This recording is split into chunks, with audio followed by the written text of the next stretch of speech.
Wing Chun 葉問。我真想看看，你一个大男人是怎么打出一套女人拳的？好嘅功夫係唔會分男女老幼嘅，睇人嘅啫。至於打成點，你一陣咪會知咯。When I was a kid, we had a bunch of Disney movies in those big clamshell VHS cases. The ones I remember on heavy rotation were Hercules, Aladdin, and Mulan. And I'm pretty sure we also had Pocahontas. Now, Hercules and Aladdin I understood to be fictitious because of all the magic and sorcery. Pocahontas probably learned about her in school. She was real, though different than depicted. Younger. What about Mulan? I always thought she was a real historical figure. The movie has only a dash of the supernatural, seasoned just right. And we certainly never learned about Chinese history in school, so before I looked it up, how could I have known? Well, it turns out that the Mulan story dates back to a poem, not an actual factual woman who rode off to war in her father's place. But that's such a good story, I want it to be real. And because our basis for Mulan today is so tied into female empowerment, that she's the Disney princess who kicks butt and challenges a woman's place in society, shouldn't that have some basis in reality? Obviously, you can enjoy the Mulan movies and the story any way you'd like, and feel empowered by them. So the answer is no. But if the answer is yes, then the question, was Mulan real, becomes, is Mulan believable? And to answer that question, I'd like to take a look today at the historical figures with similar stories, as well as their depictions in media, because it's not enough that Mulan has spiritual sisters, we have to understand that they do. And so our story today begins where a lot of great stories begin. The Shaolin Temple stands today in the forest of Mount Shaoxi in the Henan province. For some Chinese people, I imagine, a symbol of both resilience and a fractious past. Since its founding in the 5th century, it's seen the rise and fall of dynasties, been subject to religious persecution and war, even that as recent as the Cultural Revolution. Political tides shape and reform just beyond the temple walls, casting the Buddhist monks as friends one generation and enemies the next. Governments, even ideologies, are fleeting, but the principles of Shaolin are universal. You can't burn down a passion. But you can burn down a building. Many, many times, in fact. By the 17th century, the Qing dynasty was nearing the peak of its power, having started life humbly, as an invading force into China by the Manchus. Outsiders they may be, it was actually a betrayal by Chinese within the Shaolin Temple that led to its destruction. One of its destructions. Chan Man Wai, a civil servant seeking favor with the Manchus, conspired with other monks to burn the temple from the inside, while soldiers attacked from the outside. Among the monks and students who escaped were the 5 elders, whose sole female member was the abbess and martial artist, Ying Mui. For all the wisdom fundamental to the mastery and teaching of martial arts, it's difficult to anticipate treachery, and that was Ying Mui's world before she lost the temple, this central place, this infrastructure for an identity. As a fugitive, Ying Mui found shelter in the White Crane Temple on Kar-leung Mountain, where she had to keep her talents a secret. How do you right a wrong like that?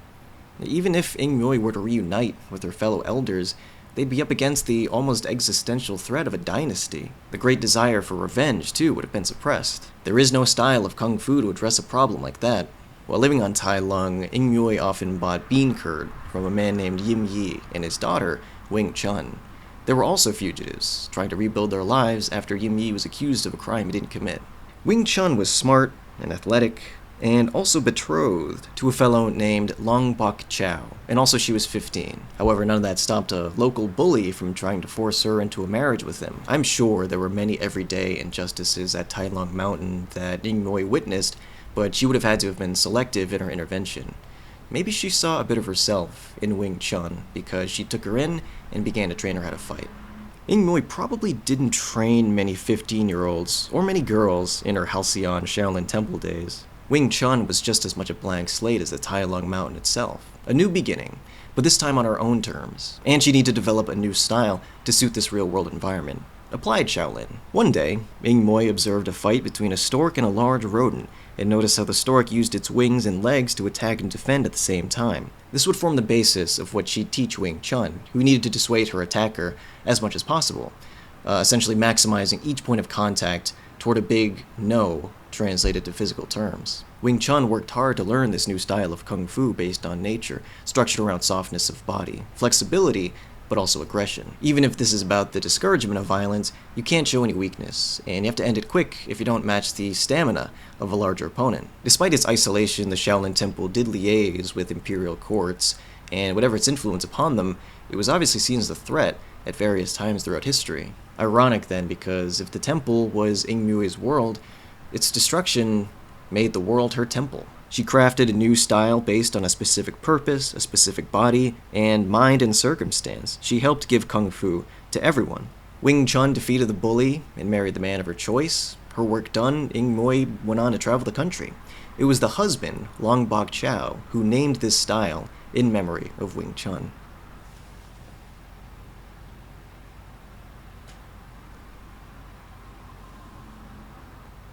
Now, there's a movie called Wing Chun, and it isn't a great demonstration of the style, but I think that's part of the charm. Released in 1994 and directed by Yuen Woo-ping, you'd be forgiven for thinking that the whole story is fantasy. And why might a director take liberties with these historical figures? Well, because everybody does. The stories of Ing Mui and Wing Chun you just heard were cobbled together from a number of online sources whose details conflict, like with any history, sure. But even aspects of the big picture are in dispute. Sometimes Ing Mui is the daughter of a Ming Dynasty general who developed her style in the Forbidden City. Sometimes Ing Mui isn't even female but a Tibetan monk with no Manchu enemy. Benny Mang and Steve Rudnicki of the Ving Sun Museum argue that given the danger posed by the Qing Dynasty, Ing Mui would not have exposed herself by teaching a young girl kung fu to escape a forced marriage. While preferable if Ing Mui and Wing Chun were real people who did these legendary things, it's interesting to think about if they weren't. Who would have authored these characters, and who would have passed them down through the generations as the truth? Either these women did exist, or someone really wanted them to, and what was the cultural context for that desire? If director Yuen Woo-ping is any indication, it's a desire that survived hundreds of years, up to our modern day, or as we know it, the Michelle Yeoh age. So, how does star Michelle Yeoh and Yuen Woo-ping bring this story to life? Wing Chun! I don't care who she is, get her!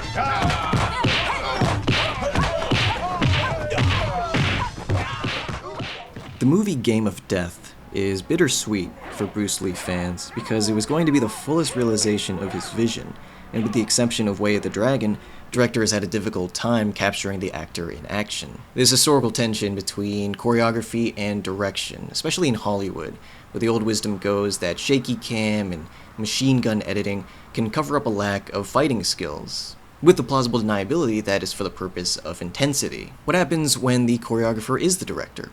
That's my experience with Wing Chun, having seen Yuen Woo-ping choreography photographed and edited under the direction of directors as diverse as the Wachowskis, Quentin Tarantino, Andrei Barkoviak, and Keanu Reeves, artists with their own unique styles. Wing Chun is the pure strain. Yuen is a champion of wire-assisted kung fu, so there's a lot of big jumping and twirling through the air. The feeling I get from the martial arts in The Matrix is smoothness. The camera glides and orbits, just as the characters move through space in a logical way. By contrast, the movement of characters in Wing Chun is discontinuous and downright impossible, all in service of accentuating moments. It's like the important part is the strike, not the wind-up, and the effect is staccato, it's all strikes. But not exactly. Even though the movement through space isn't logical, it has a logic of its own and never loses you. This is important because what's happening is complex. The action has an almost Rube Goldberg quality, anticipating, for example, the table fight scene in Ip Man 2, especially with the Break the Curd challenge. So this is what Yuen has been seeing in his own head all along, and it's fast and ridiculous and cinematic. Not only physics, but space and time become elastic. Look at how long this grain is falling all around them.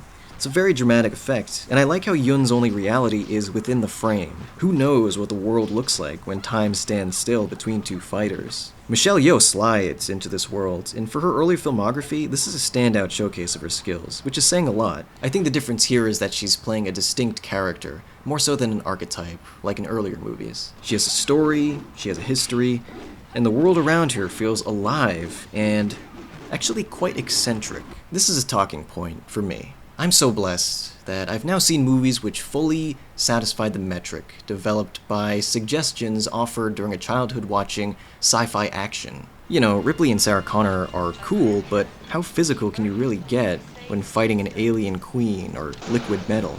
A badass action heroine cannot exist in a vacuum. She must be provided the proper context, both inside the world of the movie and in terms of the production. You know, do the characters treat her with respect? Which is to say, first disrespect, and then they learn the hard way. Is there that learning?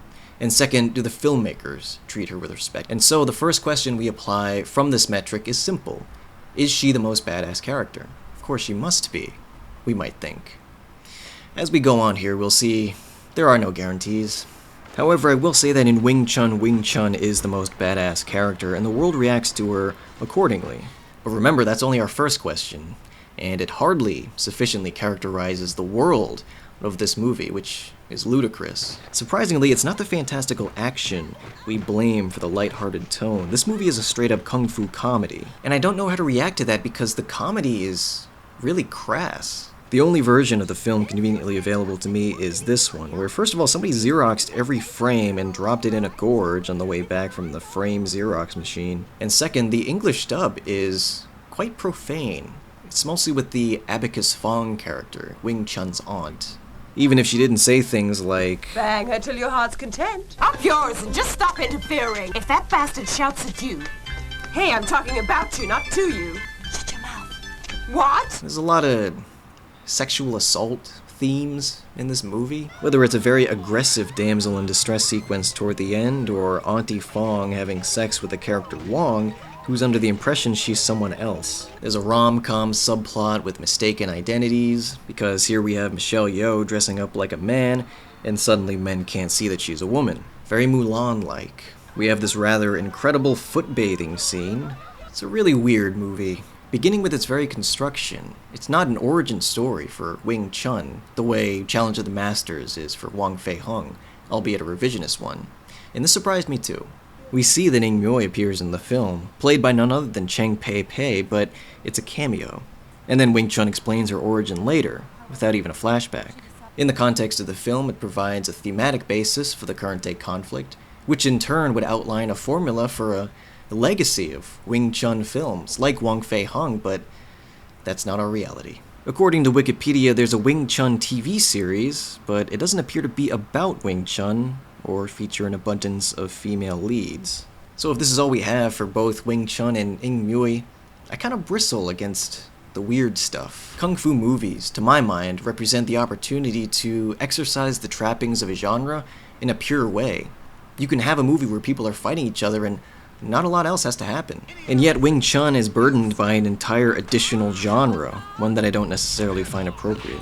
And while the action is fantastical, if you're a Michelle Yeoh diehard like me, this is still a great example. The comedy actually works to keep the stakes low, which I appreciate. It's a pleasant movie, and that's unusual for Kung Fu. But if you're looking for an unqualified recommendation from around this period in your career, I really like Magnificent Warriors, in which he plays an Indiana Jones-type pilot who hits people with a whip and helps foment a rebellion in a surprisingly sweeping martial arts war movie.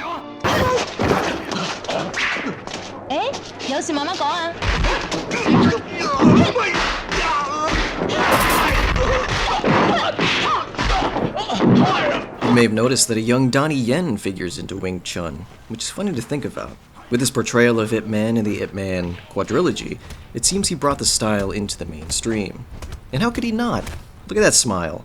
You sit there and you think, man, how do you become like Donnie Yen, who's very professional, is being cool? To your surprise, I don't know. But I'd endeavor to start where he did. His mom. I'm not kidding. Bo Sim Mark, Donnie Yen's mom, is a martial arts grandmaster, making her a perfect example of a modern Chinese warrior woman. She's a practitioner of the Tai Chi Chuan style, which she's taught to students by opening schools in Hong Kong and Boston. One of her former students is a legend in her own right, the actress Cara Wai. And since Bao Sim Mark doesn't feature in the pictures business, we'll take a look at legacies with My Young Auntie, designed to be a showcase for a new female kung fu star. 死靚妹，窒得縮添喎！縮？乜你冇沖涼咩？阿嬸你。呢種人要教訓下佢。哦，係嘅，係嘅，係嘅。Kar-leung is one of the greats of Hong Kong cinema, but the story of My Young Auntie begins with yet another legend, Kar-leung, director of movies like The 36th Chamber of Shaolin and Drunken Master 2. Like Yuen Woo-ping, Kar-leung is primarily known as a fight choreography, having worked in the earliest Chang Shi movies, including One-Armed Swordsman and Golden Swallow. Unlike Yun, however, his choreography represents grounded technical martial arts, so much so that the movies he'd go on to direct, like 36th Chamber, have an educational bent. By the end of them, maybe you've witnessed the construction of a style from the ground up, and are so moved by the hero's story that you emotionally or spiritually understand what's required to practice it. You will not see slow motion or people flying through the air. The hits are harder, faster, and full of emotion. Lau's camera and editing are invisible, but both are doing so much subtly as we track alongside the fighters at the same speed, punching in and out to highlight movement without disrupting the flow. It's so graceful, and yet the action is so busy and layered over multiple planes. The clarity of this constant movement allows the narrative to express through the action itself. Cinema action, like Kung Fu, is a language, and it's one that this director uses to say so much. Kar-leung won an industry award for this role. This is a movie about showing us that women can fight too. And if anyone will depict a fighting woman in a believable way, free of the anti-gravity of Yun or the CGI of Hollywood, it's Kar-leung. And that is true. But this is another comedy. Turns out Kar-leung is kind of a goofball, as we can see from his role in this movie. I gotta say though, his performance here and the comedy of the film are effective. All the more impressive that the comedy is built into the Kung Fu, both of which require precision timing. That's the narrative mentioned earlier. For example, you have this constant back and forth between Kar-leung's character and the nephew of the title, and these are fast and silly and clever. There is a product that emerges in that delicate balance of action and comedy, but what also emerges is a battle of the sexes. The setup is that Kar-leung's character had married the brother of Kar-leung's character in order to inherit his estate and keep it from another brother who is evil. So Kar-leung goes to stay with Kar-leung and his nephew from Hong Kong. Now, nephew from Hong Kong is a big shot. He's been studying English, clearly no good. You don't know me? And he roves around with a posse like he's gonna fight the sharks at the Jets. He comes in like a whirlwind, so you kind of expect Kar-leung to put him in his place, and the movie gets so very nearly there. But he's pretty much her equal in terms of fighting skills. And this probably wouldn't have bothered me as much if the mission of the movie wasn't about poking fun at Kar-leung's character, even if it's always sympathetic with her. Delicate tightrope to walk. Lot of effort. Now, Kar-leung is known to make his principal star, Gordon Liu, look absolutely ridiculous from time to time. That's the whole point of Kung Fu training. So what I'll be looking for is the end point, where the character ultimately triumphs and walks away with their dignity. After we've worked all the sillies out of our system, the evil brother arrives and it's time for the big battle. Actually, the big battle is the last hour of the film, and it's a spectacle. We're treated to the demonstration of different styles, different weapons, and it's team deathmatch, so there's almost a sports-like quality, where fighters run interference and swap out for different matchups. Actually, I'm reminded here of one of the all-time great action climaxes, A Better Tomorrow 2, trading Kung Fu for Gun Fu. And while the body count in that one is a tad higher, there's still this perfectly inappropriate party-like tone, like, we're all getting in on this shit. However, what also occurred to me was a real blast from the past, this Japanese martial arts movie I saw a long time ago called High Kick Girl. Now, High Kick Girl is so fetishistic, I'm not gonna show any footage here, apologies to star Rina Takeda, but that movie eventually damsels its own title character, leading to a rescue by some dude. If you notice, none of what I've shown you of this big fighting sequence features Kar-leung. And why might that be? Well, My Young Auntie concludes with an identical situation, though this time it's multiple dudes staging the rescue, so maybe that's progress. Before we've reached that point, however, Kar-leung does get to show off her moves, and she is amazing. So even if she's eventually removed from her own movie, and throughout played off of a brash, young hero type, she is nevertheless captured on film by Kar-leung, and he does kung fu like no other I've seen.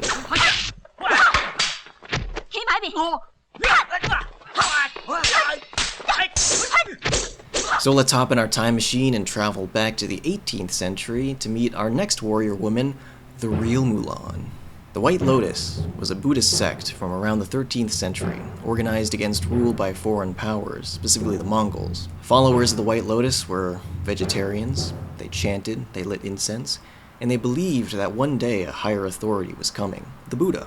All of these things naturally rankled those around them, especially the government, who probably consider themselves the highest authority. Oh, but it's actually governments. The White Lotus's first open rebellion was against the Qing dynasty, and this was late 18th century. That's remarkable to me. They existed as an institution in some form or fashion for over 400 years. That's longer than the United States. And they survived somehow, for all that time, as a thorn in the government's side. You don't suppose they're going to resurface today and claim that Beijing needs to be destroyed in order to be rebuilt, do you? Gotham isn't beyond saving. In 1777, Wang Songer was born in Jiangyang City, where she lived in poverty with her mother. Then as now, I imagine it was basically impossible to escape that kind of life. You'd need outside help, first of all, which Wang didn't have. Luck, again, short supply. What she did have was creativity, because her idea to escape poverty was joining the circus. This wouldn't have been obvious to me, but it paid out in dividends. Here she learned acrobatics and kung fu. She was still learning, of course, when she was attacked by a group of men. A city official came to her aid, and after warding away the attackers, he identified himself as a member of the White Lotus Society. So yeah, that's an origin story. She's Batman. Here's Wang Songer, suddenly at a crossroads. This is the world set out by the government, the world of civilization but seen from below. Then there's the potential escape, which takes stiff form in a violent, centuries-old rebel group. Do you even know who you are at 16? It's hard enough to make life choices, but the cruel irony is that it's harder when you don't. So of course, she joined the violent vegetarians. The leader of the White Lotus in Jiangyang was a man named Qi Lin, who in another life held a position in the local magistrate. He and Wang married, and together they recruited over 100,000 soldiers from among the many peasants in the area, including a man named Yao Jifu. These were, in so many ways, Wang's people. She would have spoken their language, known their struggles, and impressively, recruitment didn't discriminate along gender lines, as Wang's membership already attests. In 1796, a plan was drawn to begin an uprising at a time next spring when the day, the month, and the year all fell in the same earthly branch Chen. Poets, all of them. The Qing got word of these plans and launched a preemptive strike, killing 112 White Lotus members, including leadership, among them Qi Lin. Wang escaped to the Qinglian Temple on the outskirts of the city. This was a devastating attack, and the people living under Qing rule didn't ignore how the government responded with such brutality. Recruitment increased, and by the time Wang assumed a leadership role, she was commanding over 40,000 soldiers. Nevertheless, the White Lotus continued to suffer setbacks and military defeats. If passion wasn't the problem, it was tactics. Here we have another David and Goliath, another enemy who lords over a supremacy in manpower, like the bulk of a bully writ large. The rebel army simply could not stand up to them in a one-on-one fight. Wang, shoulder to shoulder with Yao Jifu, demonstrated a mastery of guerrilla tactics, using her people's knowledge of the area, as well as flexibility in troop movement, to lead the Qing all around the Hubei area. Wang and Yao attacked and burned down Luyan Station and proceeded south, claiming more and more territory. A teenager, whose walls were closing in, coming to age in a violent world, she took control. She changed the game, and prone to hyperbole as I am on such matters, she did. Her command of the battlefield made her so feared in the Qing court that they expended an effort at chasing her down so concerted it became reckless. At one point, because they were out running around, they left themselves exposed to an attack on the city of Xi'an.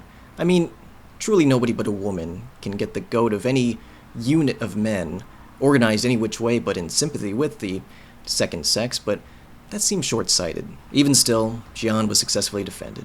It's hard to bet against resources like those of the Qing. They can throw away strategy, they can afford bad ideas. In 1798, Qing soldiers surrounded Wang's forces in a valley on the Shansha River. She and Yao retreated to Mao Hill, but found more soldiers at the top, so they, along with their female soldiers, flung themselves off the hill to their deaths. She was 22, but left a lasting legacy. She was a master of Kung Fu, and the leader of 60,000 warriors who followed her unquestioningly into battle. Her name was Wang Songer.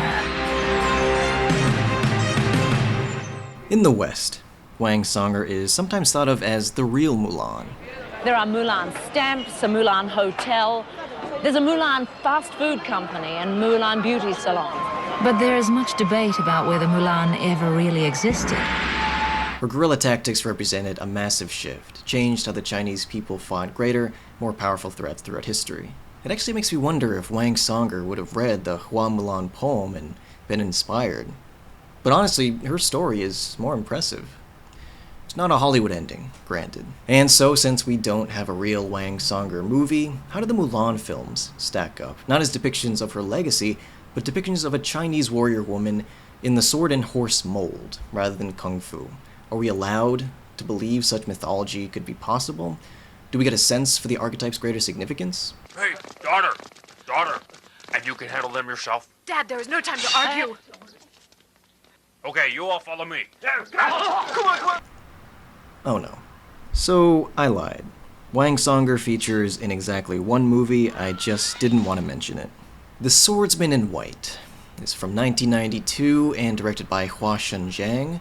At the time of this video's publication, you can only find it on a streaming service called the Wu-Tang Collection, which I don't believe is associated with the musical group. Pretty cool then that the RZA didn't copyright Wu-Tang, which is a couple of existing Chinese things, but rather Wu-Tang Clan, which is how he comes to sue dog walking company Woof-Tang Clan.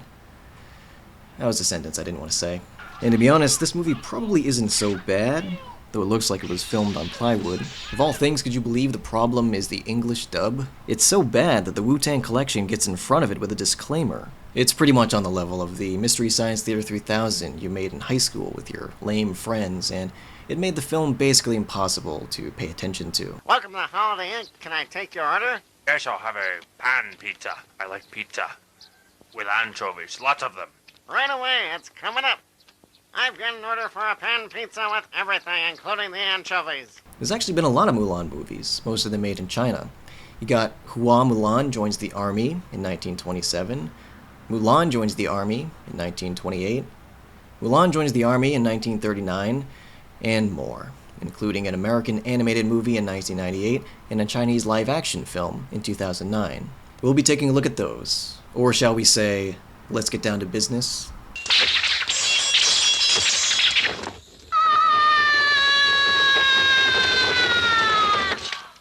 Oh! Our leaders jumped off the cliff. What shall we do now? Hold it!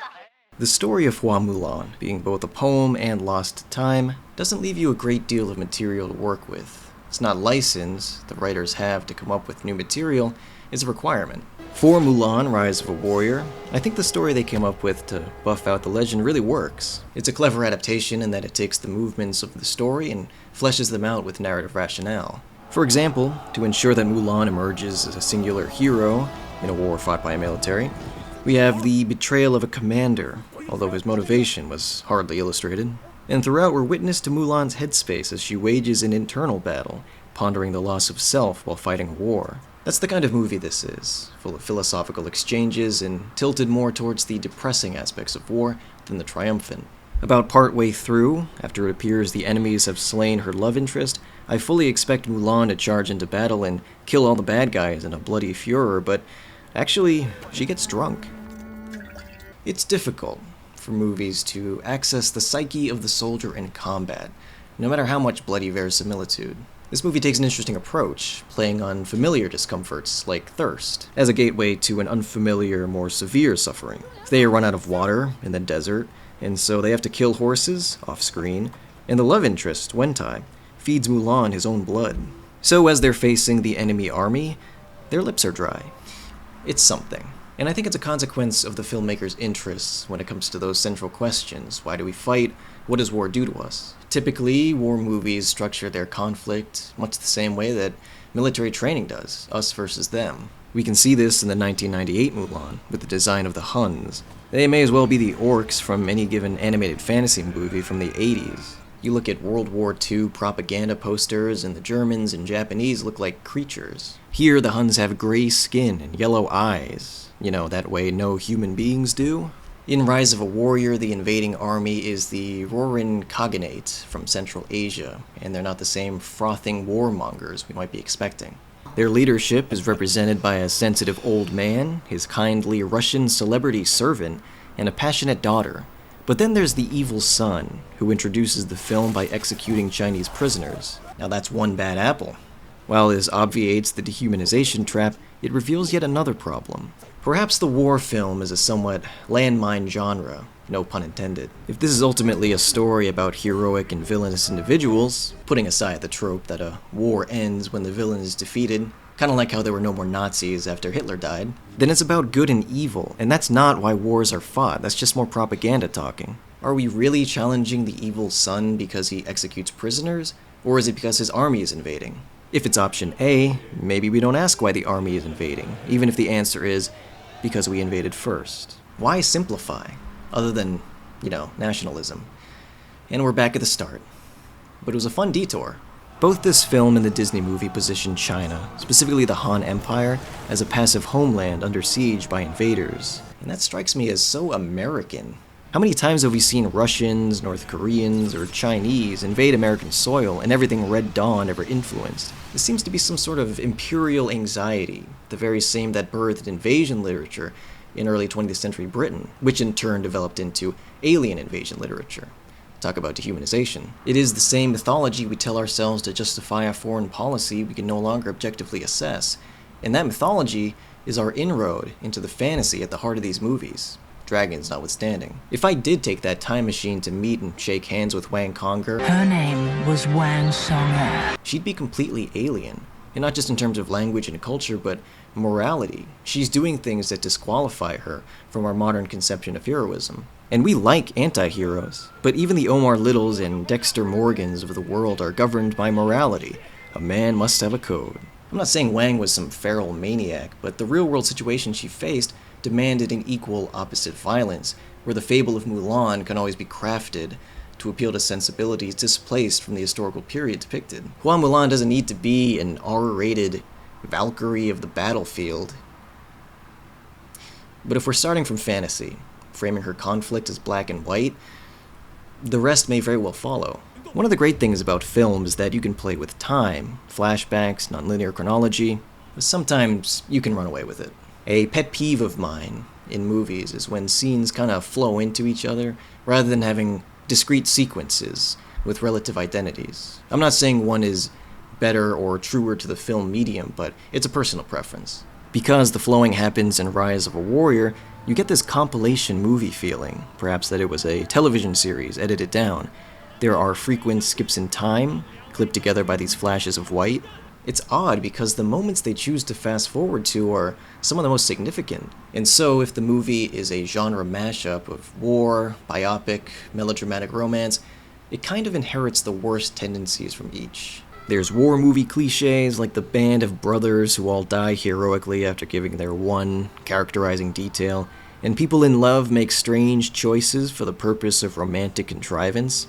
With biopics then, the problem is usually the highlight reel. We've dug deep for this one, writing this biopic problem into the DNA of its cinematic language. This is a movie constructed of glances. We have essential story told in montage, conclusions placed before setups so we can flash back. At the ending, you have Mulan revealing to the government that she's a woman, and that's a big scene, but we just saw that she makes it home and reunites with her father. There's no suspense in that, and it's a frayed story thread. When we first see the army camp, we get this shouting voice telling us the one penalty for several trespasses, including bringing a woman into the camp. While shocking, this is a real-world military concern that survived to this day. It's all about discipline.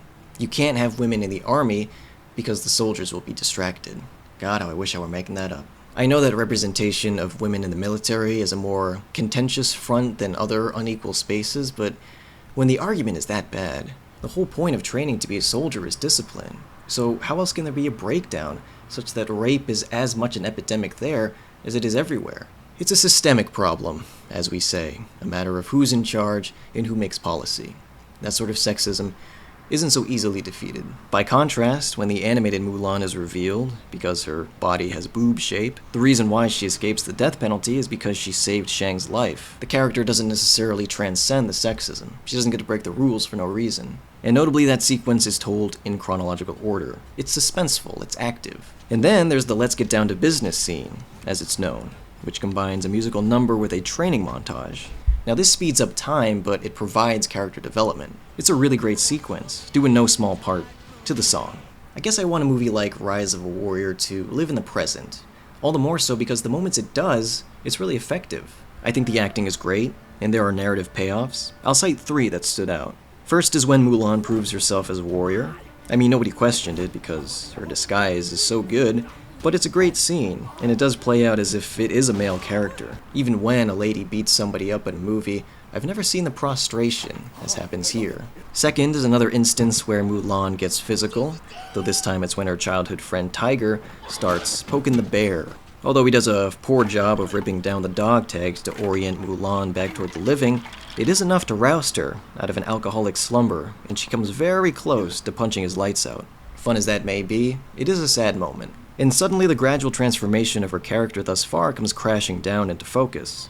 Where before she used her martial arts to rescue Tiger from bullies, she's now threatening to hurt him herself. And later we get an even more heartbreaking revision, where he dies in front of her and she's helpless to stop it. That's around the time of the big battle, and this is our third moment. Where most of the battle scenes are those battle glimpses, this one has a beginning, a middle, and an end. And importantly, it hinges on strategy. While in the Disney film, Mulan is great because she inspires the army, she's still just another grunt. In Rise of a Warrior, she takes on a leadership role. We see Mulan lay out the plan, and we see the stages of that plan unfold in the field. There is something satisfying about a plan unfolding according to itself, and then it's exciting when things go wrong. That there is a narrative to the battle gives every action a weight and purpose. It's not just a tableau of directionless violence, it's stakes and goals. And there's just a lot of cool stuff happening. The archers shoot a volley of arrows out at no one, which I didn't understand, but it's actually so that they know when to fire upon the actual cavalry charge. The sequence was actually riveting. If I could borrow a term from the film critic Thesaurus, I was riveted, and that had not been my experience with the film. She's as great a strategist as she is a warrior, and I much prefer that to fireworks are the answer. However, when fireworks are the answer, we can chalk up the character's success to an outsized determination.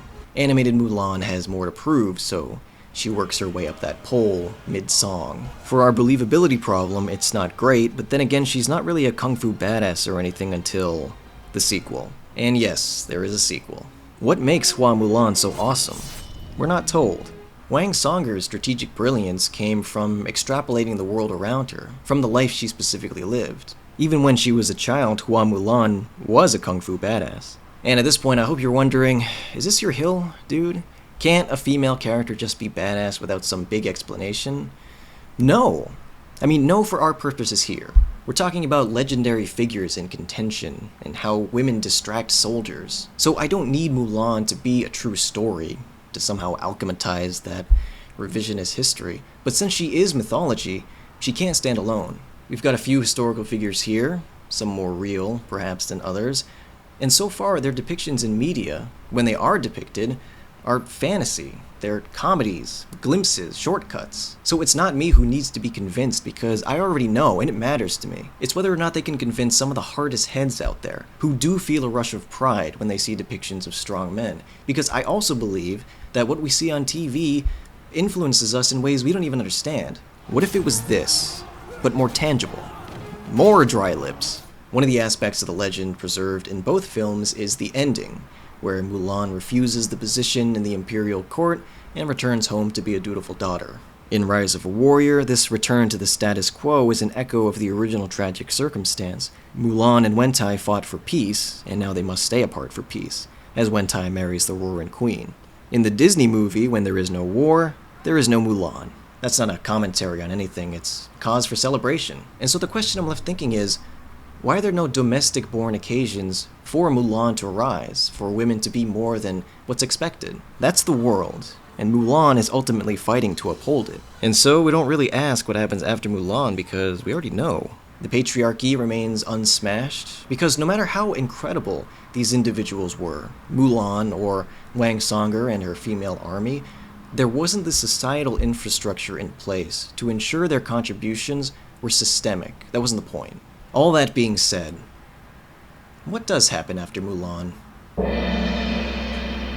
Well, Mulan and her boyfriend are due to be married when the Emperor summons them for an important diplomatic mission.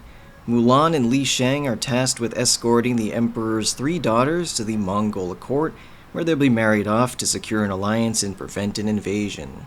This is a direct-to-video sequel that clocks in at a lean 79 minutes, 9 of which are credits, but it's one of those time-bending movies. I was suffering. The circumstances of this production make it feel like an afterthought, which makes me sad. I understand there are a lot of these Disney direct-to-video sequels, including Bambi 2 and The Lion King 2, Simba's Pride. This one retained most of the original cast, including Ming-Na Wen, Lea Salonga, B.D. Wong, and Frank Welker as the Cricket, while adding Lucy Liu and Sandra Oh. Missing, however, is Eddie Murphy, which doesn't surprise me because that character must have been so unpopular. I mean, you could have easily cut him and the Cricket out of the original movie and lost nothing. Well, in Mulan 2, Mushu is kind of the protagonist. Mark Mosley takes over in the voice role, and I think he does well, but Mushu probably has more screen time than Mulan, and he drives the action in as much as anyone does. Basically, alongside the princess escort plot, we also have Mushu trying to break up the marriage of Mulan and Li Shang because it would mean he'd lose his place among the ancestral spirits. And once more, he has no bearing on the story. He contrives to split them apart, but they get split apart anyway, because of a fundamental disagreement. Do you pledge your loyalty to the country, or to your heart? So that's the kind of movie this is. A movie I was not supposed to watch, and I hope I'm the only 27-year-old man without kids who has. That said, it's not worth going into YouTube rage guy mode for its recycled comedy, literal contrivances, Deus Ex Machina ending, over-animation, and pretty offensive premise. So these princesses don't want to be married off to a prince they've never met, but the movie expresses this partly by setting them upon the 3 goofball soldiers from the original movie and having them all fall in love. We start the movie directly litigating one of the unremarked upon notes from the original, the song about women, that the big guy wanted a girl who'd cook for him all day. This movie tells us straight up that yes, these guys are sexist, so you think those attitudes and behaviors would be revised by the end. It's more that the women are liberated enough to choose unconventional suitors, while the men's worst tendencies are either tempered or met in kind by contact with the women and by the influence of true love. Jesus Christ, what are we talking about here? I guess that's kind of the thing with Mulan.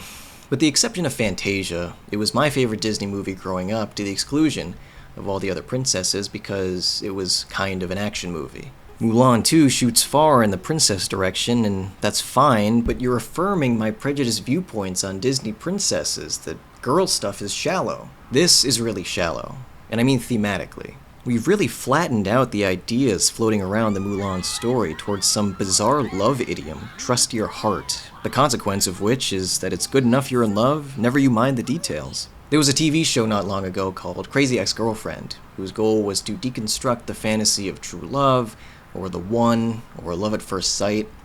And I think Mulan 2 is a great example of why these tropes are toxic and desperate for deconstruction. As far as I'm concerned, these 3 princesses just traded old boss for the new. And what do we make of these princess characters? Together, they have one of the musical numbers, an absolute phone scroller called Like Other Girls, in which they talk about their desires for life outside the palace, to be like normal girls and have fun. My first reaction to something like this is, oh, how very anachronistic, read ethnocentric, and by that token how very Disney to impute its own corporate worldview upon period China. But then I think, is it so crazy to dream about something you don't have? I don't know what people during this time, married off for political purposes, felt, nor what concubines were thinking about. By the way, can you believe they said the word concubine in a G-rated movie? It's just such an intense idea. Concubines. To be honest, I like the idea of a sequel to Mulan, and for some of the reasons extant in Mulan 2. The character has taken on this legendary status, and people react to her accordingly. That's novel. People seek her out for advice, and she dispenses wisdom, no matter how unhelpful. And I think there's some interesting ideas, bubbling unenthusiastically just under the surface. The conflict of this movie suggests a deconstruction of that Mulan legend. How do you apply the decision she made to other women's stories, the kind of women we reject in the beginning of the first movie? That the answer is uncomplicatedly is frustrating, but the ultimate frustration comes from the shouting suspicion that I can't be frustrated because, again, this movie wasn't made for me. But it's out there. The story setup is so movie logic. I need my best heroes to go out on a mission. And the messages laid out by the conclusion are dire. I feel like I need something really strong. And I don't know what it is, but it's Pirate Queen. While Wang Songer's legacy can be traced through Chinese military history, another woman, born 2 years prior, would show the world another example of tactical mastery on a completely new front, the South China Sea. I bet you've heard of Ching Shi. It's such a great story. It's the story of a woman who won. It often seems like the wealthy of the world don't have a sense for how the other half lives, if you will. In fact, it'd be unconscionable if they did. That ignorance doesn't cut both ways, however, and that's probably been true for as long as there's been poverty. So, for a young prostitute in Canton, now Guangdong, her eyes tilted ever skyward, and I imagine they trembled with calculation and burned with rage. This is the woman who'd come to be known as Ching Shi. At the age of 26, she was captured by a man named Ching, commander of the Red Flag pirate fleet. Now, Ching is the guy who managed to unite the many rival Chinese pirate organizations, and he wanted to marry Ching Shi. It's not really a no in there, and yet her yes was conditional, and that's underselling it. For her hand in marriage, she wanted half. Half the fleet, half the loot, and then it was his turn to say yes, and he did. I mean, wouldn't you? We don't have a lot of female pirates floating around the Davy Jones locker of our popular consciousness. Maybe the most famous are Anne Bonny and Mary Read, not Chinese, I can tell by the names, and therefore there's even less representation in pirate leadership. This is what Ching Shi was proposing, and I imagine it went over really, really well. But I don't think she was being greedy. She was fighting for her fair share, and her weapon was her mind, negotiation. In due time, she'll be fighting for even more, and her weapon will become more metal, if not more sharp. In 1804, Ching and Ching Shi, which is wife of Ching, blockaded the port of Macau and defeated a Portuguese squadron. Romantic. And indeed, Ching was quite the romantic. He had another lover, a man named Chang Pao, who just happened to be Ching and Ching Shi's adopted son. It's a different relationship in this time and place. However, 6 years into their marriage, Ching died unexpectedly at the age of 42. Chang Pao would be next in line to inherit the pirate throne. Ching Shi thought quickly and married Chang Pao, reorienting the relationship to the man who would become the face of the Red Flags, and she would be pulling the strings. Behind every man there's a woman, I suppose, although I get the feeling that Chang Pao was more of a figurehead, while Ching Shi did the important work of terrorizing the Qing dynasty. She did the usual pirate thing, capturing and probably sinking boats. She had extortion rackets with merchant ships, levied taxes on coastal towns. She was running a monopoly. At the height of her power, it's estimated she commanded 1,800 ships and 80,000 men. For reference, Blackbeard commanded 4 ships and 300 men. I mean, how do you manage all that? Well, we continue to scale upward. Same eyes, different prize. Ching Shi kept everyone across those many ships in line with a strict code of laws, backed by the very real threat of beheading. If you're a pirate and you give your own orders, you get beheaded. Disobey a superior, you get beheaded. Rape a female captive, beheading. Marry a female captive, then you're okay. Unless you don't treat her right, in which case you're gonna get beheaded. I don't even know why you'd want to be a pirate with this rampant threat of beheading. Other than you were usually captured by Ching Shi, and if you didn't join her, you'd get your head cut off. Of course, it's always better to be on the winning team. Just as Wang Songer aroused the highest ire of the Qing government, so too did Ching Shi. In 1809, they threw everything at her. With the help of the British and the Portuguese, they blockaded the Red Flags in a bay. After 2 years of fighting, the coalition force gave up. The Chinese leader of the expedition falsified the report and later died by suicide in shame. By this point, the Qing got their little message in a bottle.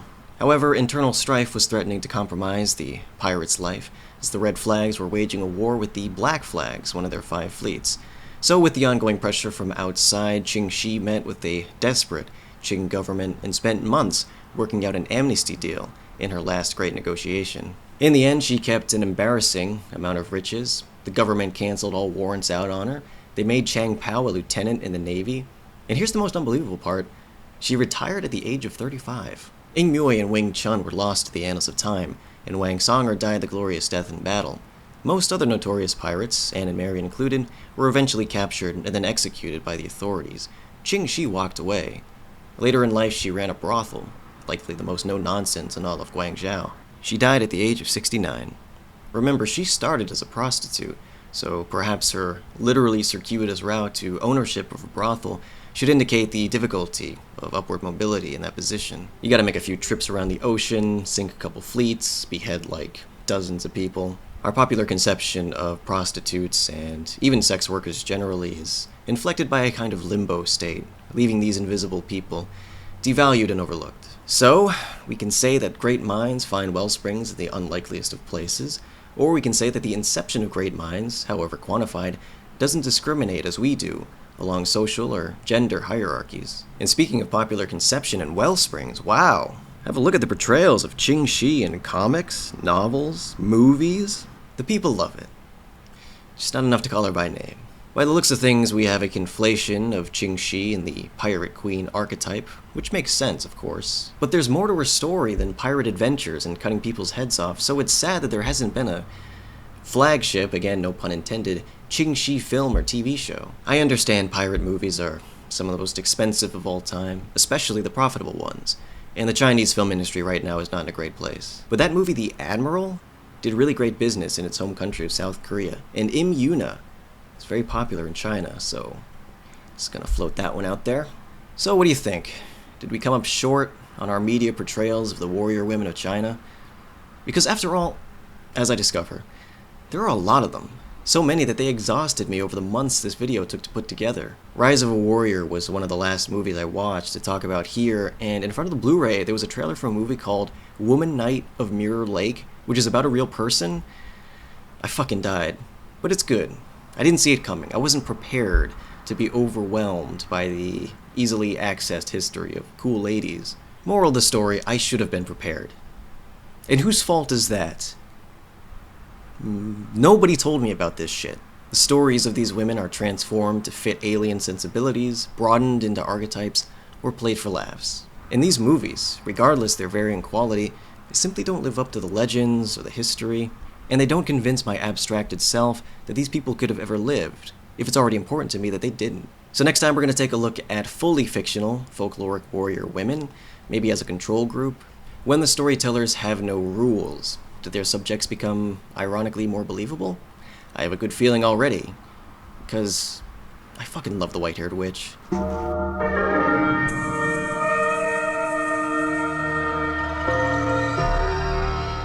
你就是武当派那个余灭是吗？不会让你死的那么痛快。